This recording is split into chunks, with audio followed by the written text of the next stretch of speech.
Iniisip ng lahat na ang lakas militar ng Amerika ay galing sa mga aircraft carrier, fighter jet at mga base sa ibang bansa.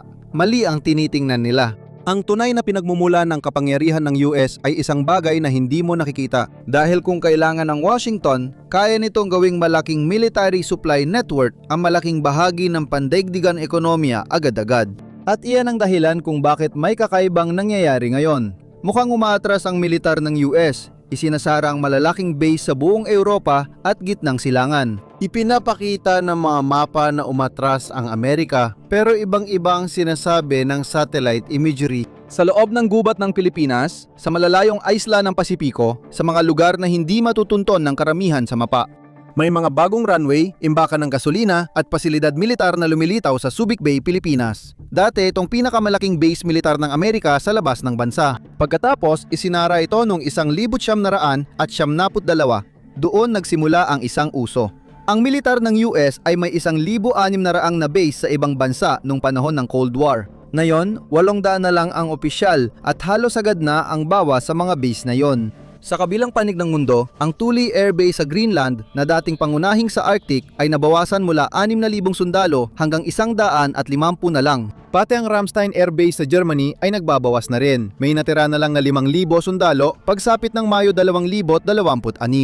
Naroon din ang Peleliu, maliit na isla sa Palau kung saan naganap ang matinding labanan noong ikalawang digmaang pandaigdig. Ngunit iniwan ito dahil nasa gitna ng kawalan. Iyan ang dahilan kaya ito perpekto, bahagi ito ng lihim na network ng Pentagon. Muling itinayo at pinalaki ng militar ng US noong 2024 ang runway mula pa noong ikalawang digmaang pandigdig para magkasya ang karamihan ng kanilang eroplano kabilang ang C-130 Hercules. Sa una, mukhang walang silbi ang paggawa ng runway sa maliliit na isla sa Pasipiko. Sa totoo lang, mayroon ng 11 aircraft carrier ang US Navy. Pero yun mismo ang problema, napakalalaki ng mga aircraft carrier. Kita sila at sa makabagong digmaan, ang pagiging lantad ay pwedeng maging kahinaan. 30 taon na ang nakalipas, ang isang carrier strike group ay kayang maglayag papasok sa isang reyon at baguhin ang politika roon ng magdamag, minsan kahit walang putok ng bala. Noong 1996 sa panahon ng Taiwan Strait Crisis, nagpadala ang Estados Unidos ng 2 carrier group sa rehiyon. Napakalakas ng mensahe kaya umatras ang Beijing. Pero nagbago na ang mundo. Ilang dekada nang gumagawa ang mga kalaban ng Amerika ng mga misil na dinisenyo para hanapin at sirain ang mga aircraft carrier. Kahit nasa combat zone gaya ng Persian Gulf, umaandar ang mga carrier daang-daang milya mula sa baybay ng Iran. Ito lang ang paraan ng Pentagon para siguraduhing ligtas sila sa mga misil at drone. Naging malinaw ito noong 5 ng Pebrero 2026 nang isang Iranian na drone ang delikadong lumapit sa isang carrier at hindi Iran ang sukatan, China ang sukatan. Kung kaya ng regional power na magdulot ng problema sa carrier group, paano pa kaya kung ang pinakamalakas na karibal ng Amerika ang kalaban? Pero may advantage pa rin ang mga carrier. Pwede silang gumalaw. Hindi mo masasabing ganoon sa malalaking base militar ng Amerika sa ibang bansa dahil alam ng lahat ang lokasyon nito at makikita pa ang mga runway sa Google Maps. Sa isang labanan, sila ang isa sa mga unang target sa listahan. Kung mas nagiging madaling puntiryehin ng aircraft carrier at lantad ng tradisyonal na base, saan susunod lilipat ang Pentagon? Sa isang lugar na mahirap hanapin at mas mahirap tamaan, pera ang nagsasabi ng kwento. Bilyon-bilyong dolyar ang napupunta sa kalat-kalat na network ng liblib na paliparan, logistics hub at mga outpost sa mga isla sa Pasipiko. Sa pagitan ng 2,000 at 2021, gumastos ang militar ng US ng 70 hanggang 120 bilyong dolyar para magtayo o magpalawak ng pasilidad sa ibang bansa kahit nagsara o lumiit ang mga lumang base. Naglaan ang Kongreso ng karagdagang bilyon-bilyong dolyar noon para sa konstruksyon sa iba't ibang hindi tinukoy na lokasyon sa mundo. Pinakakaiba rito, walang nakakaalam kung gaano kalaki ang network na ito.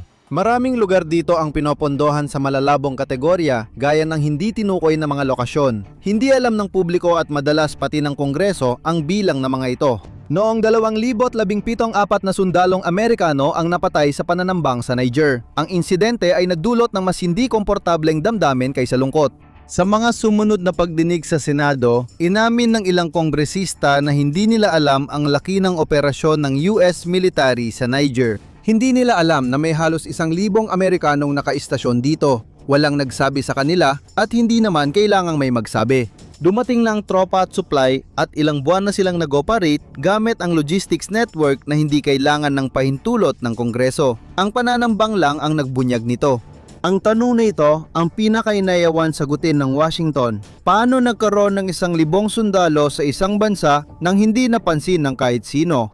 Kaya ang abot ng militar ng US sa mga hindi tinukoy na lugar ay nagsisimula sa fleet. Mas mababa sa 300 battle force ships ang US Navy ngayon. Mukhang problema yan, lalo na kung iisipin na matapos ang Cold War, halos doble noon ang laki ng fleet.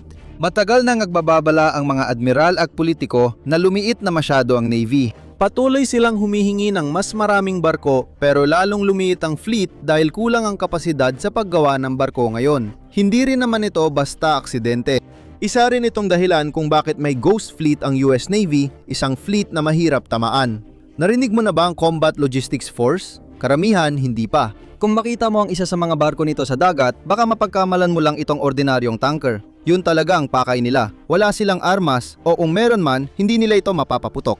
Mga sibilyang marinong mangangalakal ang nasa loob ng mga ito. Isa lang ito sa maraming tusong pagkukubli ng Pentagon. Ang mga barkong pangkalakal na ito ay hindi naman talaga pangkalakal. Ang palatandaan ay nandoon mismo sa panggalan USNS, United States Naval Ship.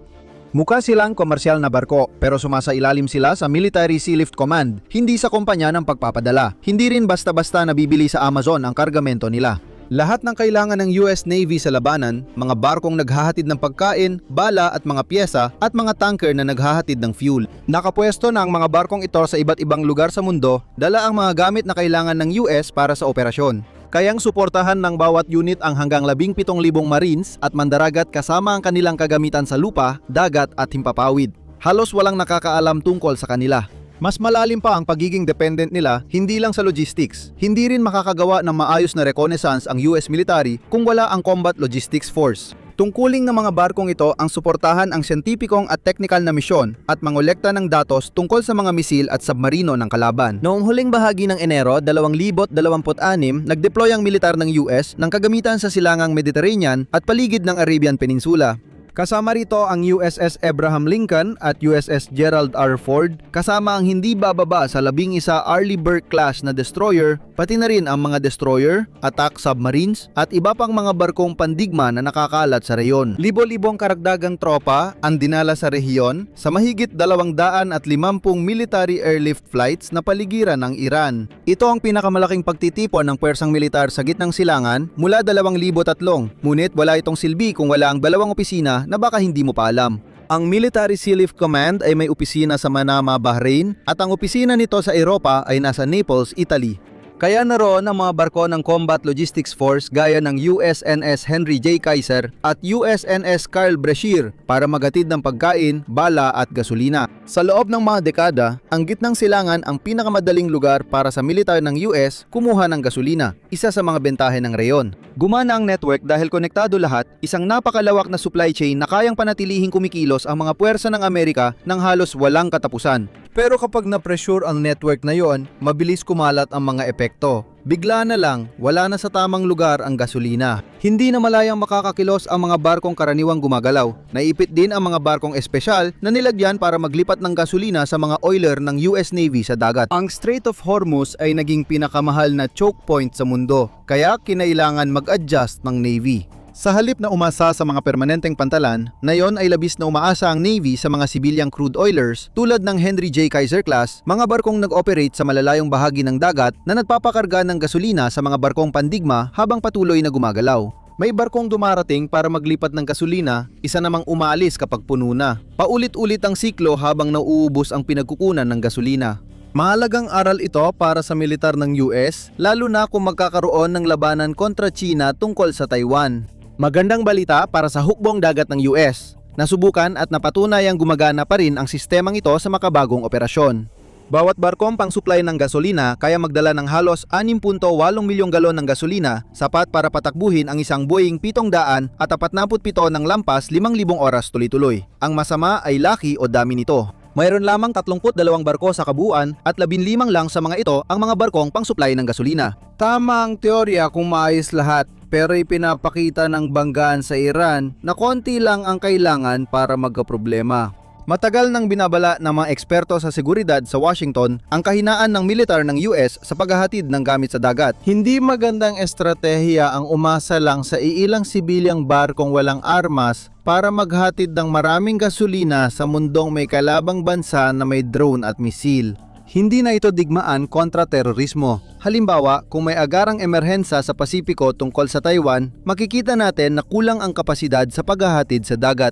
Sa laban ng umaabot sa libu-libong milya ng bukas na karagatan, ang limitadong kapasidad ay mabilis maging marupok. Sa 32 barko sa Combat Logistics Force ng hukbong dagat, talagang kailangan ng backup. Technical, may 40 pang ibang barko na nakareserba sa mga pantalan ng Amerika sakaling may mangyaring masama, pero marami sa mga ito ay lumana, kaya hindi ito sapat. Kaya umaasa ang Pentagon sa tinatawag na VISA. Ito ang Voluntary Intermodal Sea Lift Agreement. Nabuo ito sa modernong anyo noong 1977 at isa sa hindi lubos na nauunawaang bahagi ng logistika ng militar ng Amerika. Sa panahon ng krisis, pwedeng gamitin ng gobyerno ng US ang mga pribadong barkong pangkalakal na may bandila ng US at kapasidad sa komersyal na pagpapadala. Ang mga barkong ito ay para sa US military sa mga emerhensya at digmaan. Agad silang kumikilos kapag kailangan.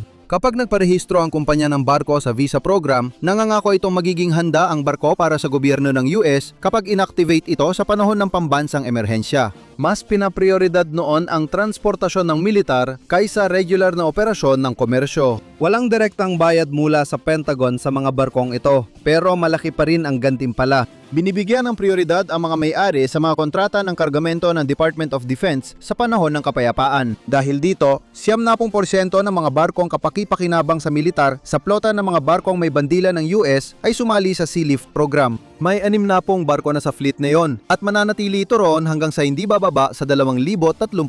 Sa pagpalawak ng saklaw nito sa US Merchant Fleet, nakakakuha ang Pentagon ng access sa malaking kapasidad ng komersyal na pagpapadala, daang-daang libong 20 talampakang unit ng container, milyon-milyong square feet ng heavy lift cargo space at milyon-milyong tonelada ng pandaigdigang pagpapadala. Araw-araw ginagamit ang deadweight capacity sa pandaigdigang kalakalan. Karamihan sa malalaking komersyal na barko ay nag-operate sa banyagang bandila at hindi sakop ng mga programang tulad ng visa, kaya hindi na lang basta pwedeng kunin ang mga ito. Sa halip, ang impluwensya ay dumarating sa mas maselang paraan, mga kontrata. Sa krisis, kayang higitan ng US sa alok ang halos kahit sino para sa kapasidad sa pagpapadala. Hindi sa pamamagitan ng pagsamsam ng mga barko, kundi sa pagbabayad para sa prioridad na access sa mga ito. Medyo matalino ang pagkakaayos nito pero hindi naman ito ganap na bago. Hindi pa nga ito nagamit noon. Sa halip, kopya lang ito ng matagal nang ginagamit ng Air Force. Ang militar ng US ang may pinakamaraming eroplano sa mundo, mahigit 13,000, kabilang ang mga eroplanong pangkarga tulad ng C-100 at 30 na kayang maglipat ng tropa, sasakyan at mabibigat na kagamitan sa unahan. Pero karamihan sa mga tauhan ng militar ng US ay hindi talaga nakakarating sa malalayong destinasyon gamit ang mga eroplano na iyon. Ang mga gate sa Terminal E ng BWI International Airport sa Maryland o sa Seattle-Tacoma Airport sa Washington ay mukhang karaniwan lang. Mukhang ordinaryo ang mga taong dumadaan doon. Pero kung titignan mo ang destinasyon ng mga flight, hindi ito mga karaniwang destinasyon ng bakasyon o mga rutang pangkomersyo. Direkta silang konektado sa deployment ng militar ng US sa Europa, gitnang silangan at estratehikong lugar sa Arctic tulad ng Greenland, pati rin sa Andersen Air Force Base sa Guam sa Pasipiko. Kadalasan, ang mga dumadaan sa gate ay aktibong miyembro ng US military, pero hindi nila ginagamit ang mga eroplano ng Air Force. Pareho ito ng modelong gamit ng mga sibilyang operator tulad ng Atlas Air, Omni Air at National Airlines, pero iba ang kargamento. Tinatawag itong Patriot Express. Nandyan ito para magsilbi sa mga tropa na nasa opisyal na bakasyon o nakatanggap ng utos na lumipat mula sa isang base papunta sa iba. Ang mga pribadong kumpanyang ito ay sobrang integrated na sa transportasyon ng DoD kaya nila mag-operate sa ilan sa mga pinakalihim na lugar sa mundo. Naval Station Norfolk ang pinakamalaking naval base sa mundo kung saan pwedeng sumakay ang tropa sa Patriot Express papuntang Diego Garcia sa Indian Ocean. Mas mahal ito kaysa sa pagpapabiyahe ng mga tropa gamit ang mga airline na karaniwang ginagamit ng mga tao, pero mas epesyente rin ito. Mas mura rin ito kaysa ilipat ang lahat ng tropa gamit ang malalaking kargamentong eroplano tulad ng C-5M Super Galaxy na nagkakahalaga ng $57,500 sa bawat oras na nasa ere ito. May dagdag pang 40 oras na maintenance kada oras ng lipad. Sa laki ng gastos, hindi practical gamitin ang mga eroplanong yon para sa mga karaniwang paglipat. Nandyan ang Patriot Express para tugunan ang malaking pangangailangan. 340,000 tao ang sumasakay dito taon-taon. Tandaan, may humigit kumulang 170,000 na tauhan na naka-assign sa ibang bansa anumang oras at kadalasan kasama ng mga tauhang ito ang kanilang mga pamilya. Tuloy-tuloy ang daloy ng mga pasahero. Sa negosyo ng eroplano, ito ang pinakaligtas. Malaki magbayad ang Pentagon pero palaging may paraan ang mga espesyal na airline para mas kumita. Kaya may Space A. Abala man ang US military, hindi laging puno ang Patriot Express. Kung ikaw ang may-ari ng airline, malaking problema ito. Mahal ang biyahe kahit sino ang pasahero, kaya nag-aalok ang mga boss ng kumpanya. Maaring sumakay sa Space A ang mga retiradong miyembro ng serbisyo kapag tugma ang biyahe sa flight schedule at pwede ring isama ang alagang hayop. Isa pang benepisyo para sa US military veterans at paraan para kumita ang mga may-ari ng airline. Pero ang saklaw ng militar ng US sa negosyo ng airline ay mas malawak pa kaysa sa ilang kontrata lang sa mga espesyal na carrier. Naging mahirap ang sitwasyon sa Afghanistan taginit 2021 habang lumalapit ang Taliban sa Kabul, kinailangang agad ilikas ang tropa at mga sertipikadong refugee. Mabigat na nasubok ang logistics network ng US Air Force dahil kulang ito sa kapasidad para matugunan ang demand. Kaya kinailangan nitong humanap ng ibang paraan, hindi sa Patriot Express o sa mamahaling kargamentong eroplano. Kaya lumapit sila sa Civil Reserve Air Fleet ng Air Force. 18 eroplano ang tinawag para tumulong sa paglilipat ng tao habang kritikal ang sitwasyon sa Afghanistan. Oo, kasali ang mga Patriot Express carrier pero 4 ay galing sa United Airlines. 3 ay galing sa Delta at 2 ay mula sa Hawaiian Airlines. Inilipat nila ang tropa mula Qatar, Bahrain at Germany dahil hindi na kaya ng karaniwang eroplano. Ang Civil Air Fleet ang kumikilos. Binubuo ito ng 450 eroplano na nakakalat sa 25 iba't ibang carrier na mula sa paborito mong airline hanggang sa FedEx at UPS. Bawat isa sa kanila ay kontraktwal na nangakong ilalaan ang 30% ng kanilang passenger fleet at 15% ng kanilang kwalipikadong cargo fleet para sa programa. Airline ang may kontrol sa operasyon, pero kapag tinawagan ng Pentagon, dapat nila maglaan ng eroplano at kwalipikadong aircrew. Dapat handa silang sumuporta sa misyon sa loob ng 3 araw mula nang matanggap ang tawag. Walang atrasan dito. 268 sa mga eroplano na ito ay para sa mga malalayuang misyong internasyonal at ito ang mga ginamit sa Afghanistan. Hindi binabayaran ng Pentagon ang fleet maintenance, pero kapag pinaandar lahat, kaya ng mga eroplanong yon dalhin ang 70% ng mga pasahero ng militar at 40% ng kargamento nito. Parang ikaw ang may-ari at sinisingil mo ang nangumupahan sa lahat ng gasto sa maintenance hanggang kailangan manggusali. Ang mga kontrata ay maaring lumampas sa $1 bilyong bawat taon gaya noong paghahanda para sa Operation Iraqi Freedom noong 2003. Pero lahat ng kargamento sa mga barko at eroplano ay kailangang imbaken sa kung saan. Wala nang ibang pagpipilian. Sa ngayon, karamihan nito ay nasa mga lugar na hindi napapansin ng karamihan sa mga tao. Mga bodega sa likod ng pantalan, pansamantalang tipunan sa paliparan at mga komersyal na logistics hub na nasa ilalim ng kontrata ng militar. Pareho ang sistema, magkaiba lang ang lokasyon. Tinatawag itong Defense Logistics Agency na maaari mong ituring bilang pinakamalaking bodega sa mundo dahil sa nakakagulat nitong mga numero. Karaniwan, pinamamahalaan at ipinapamahagi ng organisasyon ang 5 milyong line item kada taon na may taunang kita sa pagitan ng 45 at 47 bilyong dolyar. Kung ikukumpara, ang kabuang halaga ng inventaryo ng Amazon noong 2025 ay 38.3 bilyong dolyar. Ang punong tanggapan ay nasa Fort Belvoir, Virginia. Saklaw ng operasyong ito ang bawat estado at 122 internasyonal na lokasyon. Ngunit may kapalit ito. Ayaw ng Pentagon na mapasok sa negosyo ng pagtatayo ng mga bodega katulad ng ayaw nitong mapasok sa negosyo ng mga airline. Kaya inuupahan nila ang espasyo mula sa mga sibilyang katuwang. Pagkatapos mag-order, ipapadala ang inventaryo. Ngunit hindi ang US military ang pangunahing nagpapadala dahil kulang sila sa kakayahan para ilipat lahat ng produkto. Kaya tulad ng voluntaryong sealift na barko at FedEx sa Civil Air Fleet, umaasa ito sa maraming third-party logistics firms para gawin ang mabibigat na trabaho para sa kanila. Ang mga pribadong kumpanya ang nagdadala ng 8% ng telang kailangan ng militar ng US tulad ng uniforme at damit sa taglamig. Ang mga kontratistang iyon din ang nagsusupply ng 6%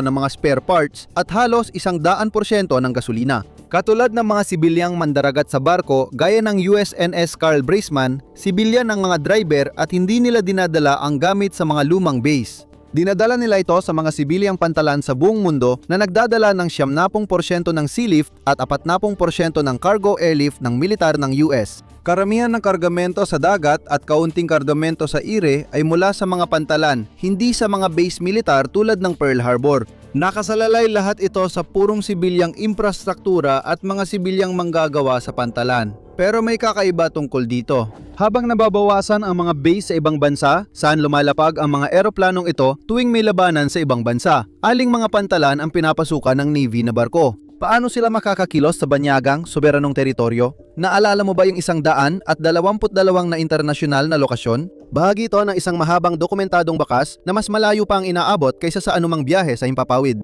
Bagamat iba na ang anyo ng mga base militar sa ibang bansa, pumirma pa rin ang militar ng US ng mga acquisition and cross-serving agreements sa mahigit 120 iba pang bansa. Ibig sabihin, bukas na ang merkado. Medyo maliit lang ang mga kasunduang ito, ilang bilyong dolyar kada taon. Pero hindi halaga ng pera ang mahalaga dito. Mahalaga kung nasaan ang pera at paano ginagamit ang mga ari-arian. Umaasa ang militar ng US sa mga kasunduan na karamihan ay hindi alam ng publiko at ilan dito ay direkta lang.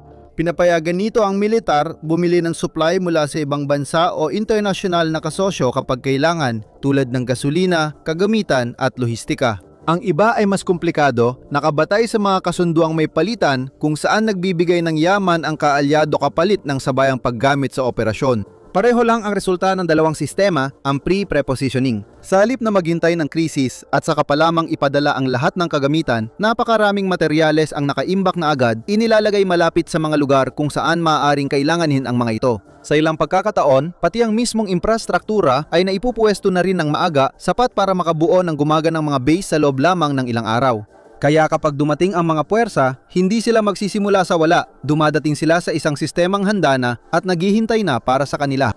Parang naipupwesto mo na ang buong militar nang hindi nagdedeklara ng isang base. Pwedeng bumili at mag-imbak ang militar ng US sa mga lokal na bodega sa kunin ang kailangan mula sa kapartner nila sa zona ng operasyon. Hindi na nila kailangang magpadala ng gamit sa kabila ng karagatan, kaya natutulungan ang militar ng US na maging handa sa kahit anong banta sa loob ng 3 araw. Walang nakakaalam kung nasaan ang lahat ng iyon at kulang pa ang tala ng Pentagon sa lahat ng pumapasok at lumalabas. Malaki ang papel ng shadow logistics deal nitong mga taon. Babagsak ang Ukraine kung wala ito. Ganun kasimple. Sa unang taon ng labanan, ginamit ng White House ang Presidential Drawdown Authority para ilipat ang mahigit 20 bilyong dolyar na halaga ng armas at kagamitan sa Ukraine. Hindi kinailangan ang pag-apruba ng Kongreso. Hindi rin kailangan ang autorisasyon para sa isang base. Ang sistemang di alam ng karamihan ay mas mabilis kumilos kaysa formal na paggalaw ng militar. Ang NATO ang may pinaka-integradong network ng access site at nakaimbak na kadamitan. Dahil dito, mabilis na ipadala ng Estados Unidos ang tulong militar at makatao sa Ukraine nung simula ng digmaan nang hindi na kailangan ng aksyon ng Kongreso. Sa Presidential Drawdown Authority, pwedeng kumuha ang White House ng armas o serbisyo mula sa imbakan ng Department of Defense at ilipat sa mga katuwang nito. Maaring maglabas ng utos ang Pangulo anumang oras at ipadala ito sa sinumang nais ng White House. Pero mas naging lantad ang papel ng cross-serving networks noong Operation Epic Fury. May kasunduan ng Estados Unidos sa halos lahat ng mahahalagang bansa sa reyon tulad ng Qatar, Oman, UAE, Saudi Arabia at iba pa. Tingnan natin ang kasunduang yan sa Saudi Arabia bilang halimbawa. Ang access at cross-serving ay gumagana sa magkabilang direksyon at minsan kumikita pa ang Amerika rito. Nagbayad ang mga Saudi sa militar ng US at mga kumpanyang Amerikano para sa mga supply na kailangan nila ayon sa kasunduan. Hindi mahalaga kung laban sa Houthi sa Yemen o depensa kontra missile at drone ng Iran, binyayaran nila ito. Pinalawak ng Pentagon ang Civil Reserve Air Fleet model. Hindi na lang Delta Airlines ang umaako sa obligasyon, kundi buong mga bansa na ngayon. Ang AXA ay dapat kapwa nakakabuti at walang tubo, ngunit kailangang isukor ng mga pumipirma ang kanilang infrastruktura. Kapag may sabayang pangangailangan, laging panalo ang US military. Halimbawa sa Qatar, may forward headquarters sila sa Al Udeid Air Base. Sa unang tingin, mistulang isa lang itong lumang base militar sa gitnang silangan na may 10,000 tauhang naka-estasyon doon sa simula ng 2026. Pero sino ba talaga ang gumagawa ng mabibigat na trabaho para suportahan ng mga sundalong yon? Hindi ang mga Amerikano. Ang Defense Logistics Agency ang bumibili at tumatanggap ng lahat ng mga kalakal na ipinadadala sa mga lokasyong ito. Pero Qatar ang bahala sa logistika. Pinananatili nitong abala ang mga dauman para sa pagdating ng mga barko at inaalagaan ang lokal na infrastruktura para sa pagdadala ng mga supply. Nang ilunsad ng militar ng US ang Operation Epic Fury, sila agad ang nagkaroon ng unang karapatang gumamit ng mga daungan, kalsada at bodega hindi lang sa base kundi pati sa iba't ibang lugar. Naipasa rin ang lahat ng panganib sa tamang oras. Pero may kahinaan ng network na ayaw pag-usapan ng kahit sino sa Washington ng hayagan. Ang COSCO o China Ocean Shipping Company ang pinakamalaking state-owned shipping conglomerate sa mundo na lingguhang dumadaan ng mga barko sa mga pantalan ng Amerika. Maraming pangunahing terminal ng pantalan sa US ang may Chinese investment o operasyon, kabilang ang Long Beach, isa sa dalawang pinakabalang daungan ng kargamento sa West Coast. Iyan din ang parehong pantalan sa West Coast na ginagamit ng militar para ilipat ang kagamitan at supply sa Pacific. Pero ang mga imperyong nabuo sa kontrata ay may kahinaang wala sa mga imperyong nakabatay sa teritoryo. Sa sigalot sa Taiwan, agad gagamitin ng US ang Civilian Logistics Network habang sa mismong sandaling, yon ay maaari namang utusan ng China ang mga barkong pag-aari ng estado nito na gawin ang kabaligtaran. Kanselahin ang kontrata, bawiin ang barko, bigyang prioridad ang ibang customer at lumikha ng pagkaantala sa mga terminal kung saan may impluensya ang kapital ng China. Hindi pwedeng kumpiskahin ng Pentagon ang mga barkong yon. Hindi rin ito mapipilit ang mga barkong rehistrado sa ibang bansa. Maaring mag-alok ng mas mataas ang Pentagon kaysa sa mga kakompetensya para sa kapasidad basta't available ito at handang ipagamit. Ang network na ginagawang dihalata ang paglalatag ng puwersa ng Amerika sa panahon ng kapayapaan ay nagiging lantad at marupok sa oras na pinakakailangan nito. Ang pinakamalakas na sandata ay kontrata pero maaari rin itong labagin. Ang mga pasilidad tulad ng Al Udeid ay nasa kasagsagan noong huling bahagi ng dekada 90 pero sa panahon na yon ng mga misil na sinusuportahan ng murang mga drone, madali na silang maging target. Nagbigay na ang Iran ng paunang sulyap nitong nakaraang mga buwan. Pagkatapos ng unang buwan ng digmaan, 13 US base sa gitnang silangan ang malubang na pinsala ng mga misil at drone ng Iran. Ikinalat ng Central Command ang tropa sa reyon para hindi sila madaling tamaan. Kung nagawa ito ng Iran, natatakot ang Washington sa posibleng gawin ng China sa mga base sa Indo-Pacific. Kailangan na ibang paraan at meron naman. Dalawa nga, sa katunayan, hindi lang tropa at iba pang tauhan ng DoD ang dinadala ng mga pribadong airline sa mga base na tinitira ng mga missile ng Iran at China. Sobrang laki ng militar ng US, kaya pati negosyo ng hotel napasok na nila. Pinakamalaki ang Air Force Inns na may 89 na lokasyon, ngunit may sariling matutuluyan din ng ibang sanggay. May humigit kumulang 82,000 na kwarto na available sa buong mundo na ginagamit para sa mga tropa na pansamantalang naka-duty, permanenteng inililipat, training rotations at mga civilian contractor. Hindi ito tulad ng mga luma at maduming barracks gaya ng malapit sa Incirlik Air Base sa Turkey. May sarili itong golf course at swimming pool at pet-friendly pa. Dati, parang joint venture ang mga hotel na ito. Ang militar ang nagpapatakbo at naglalagay ng tauhan sa mga ito sa tulong ng mga sibilyang kontratistang inupahan ng base. Pero noong 2025, inanunsyo ng Air Force na magkakaroon sila ng restructuring. Kung parang corporate speak yon, totoo nga. Ngayon, naghanap sila ng pribadong kumpanya na magta-take over at umaasang may kasosyo na pagsapit ng 2027. Maaring may mga 20 sandatang nuclear sa Incirlik, ngunit ayon sa Pentagon, plano talaga ang pagpasok ng hotel chain. Mas maraming kontratista ang kailangan bigyan ng access sa mas malalayong lugar para magtagumpay ang paglipat ng militar ng US mula sa malalaking base dahil lang susulputan ng mga ito. Isa lang ang peleliu sa mga iyon. May nakita ang kakaibang bagay sa satellite footage sa Balibag Island sa Pilipinas noong 2019. Pagsapit ng 2024 ito ay naging isang bagong istasyon na may 2 milyang runway. Technical, ito ay para raw sa humanitarian at disaster relief na mga layunin. Pero tingnan mo lang ang geograpya at makikita mo kung ano talaga ang iniisip ng mga nagtayo nito. Ang Balibag ang pinakakanlurang isla sa Pilipinas. Sa madaling sabi, perpektong lugar ito para sa militar ng US na magbantay at makialam laban sa mga pinatibay na isla ng China sa Spratlys. Pero ang mahalaga, epektibo ang lilipad base sa depensa. Tingnan ang lokasyon ng Balibag. Dahil mas malayo ito sa mainland ng China, mas madaling protektahan laban sa misil at drone kaysa sa mga base gaya ng Kadena Air Force Base sa Okinawa na may 20,000 tauhang militar. Mas mura rin ito kung sakaling tamaan ng mga misil at drone. Sa madaling sabi, ito ay isang runway lang, ilang mga bodega at kakaunting tropa na nagpapalitan ng pwesto. Kung masira ang kadena, malaking sakuna iyon. Kapag nawala ang isang microbase, may papalit pa. Ang balibag ay isa lang sa tinatawag na lilipad. Nilagdaan ng militar ng US at Pilipinas ang Enhanced Defense Cooperation Agreement, EDCA, noong 2014. May siyam ng lokasyon sa Pilipinas na nakakalat sa buong bansa. Noon, kesa ng targetin ng China ang Subic Bay at paralisahin ang operasyon ng militar ng US sa South China Sea. Pinalawak na ng Amerika ang kanilang mga lokasyon. Dahil sa tagumpay ng EDC, dinala na ng Washington ang ideya pati sa mga liblib na lugar. Kaya muling itinayo ang Peleliu, ngunit malabong maging labanan ng US at China tulad nung ikalawang digmaang pandigdig. Malayo ito sa China para gawing lugar ng labanan, ngunit dahil sa paliparan, nagkakaroon ng kakayahan ng militar ng US na magdala ng supply at agad makaalis habang nasa mas ligtas na distansya.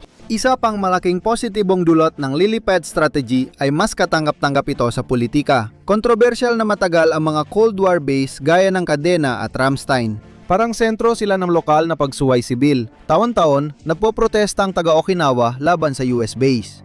Noong 2018, 70,000 katao ang lumabas sa kalsada kahit na mabilis na tumataas ang tensyon ng Japan at China. Pero sino ang magpoprotesta sa runway at ilang bodega sa gitna ng kawalan? Siyempre, gusto ng Washington ang mga bagong lilipads na ito. Hindi lang Peleliu ang dating larangan ng labanan nung ikalawang digmaang pandigdig na binubuhay muli. Binubuhay din ng US military ang North Field sa Tinian, Hilagang Marianas. May isang bagay lang na kulang sa estratehiyan lilipad na ito. Sa tingin, parang watak-watak at tila kanya-kanyal ang pandaigdigang posisyon ng militar. Pero yun mismo ang punto, dahil ang Pentagon ay lumalayo na sa paggawa ng lahat ng bagay mag-isa. Ito ang isla ng Yap sa mga estadong federado ng Micronesia. Nasa pagitan nito ng mga base ng Amerika sa Guam at Palau at interesado ang US Air Force dito kaya humiling sila ng $400 milyong para gastusin sa maliit na islang ito. Ang plano? Palawakin ang runway sa International Airport ng isla para masuportahan ang military aircraft ng US. Pareho pa rin ang estratehiya. Tungkol pa rin ito sa paglawak sa mas malalim na Pasipiko, malayo sa China, at pagtatayo ng kakayahang makabangon kung malagay sa panganib ang mga hub gaya ng Guam. Ang nagbago ay ang paraan. Hindi na lang umaasa sa mga tradisyonal na base militar, na yon, isinasama na rin ang mga sibilyang infrastruktura tulad ng komersyal na paliparan at logistics hub sa malalayong lugar. Alam natin ang galaw ng tropa at supply, kung sino ang nagpapagalaw at ang legal na estratehiyang gamit nila para makaiwas. Alam na rin natin ang madalas nilang puntahan. Pagsamahin ang lahat ng ito at malalaman ang estratehiya sa likod ng lihim na network ng Pentagon. Kayang makipagdigma ng US military sa magkabilang panig ng mundo kung kailangan.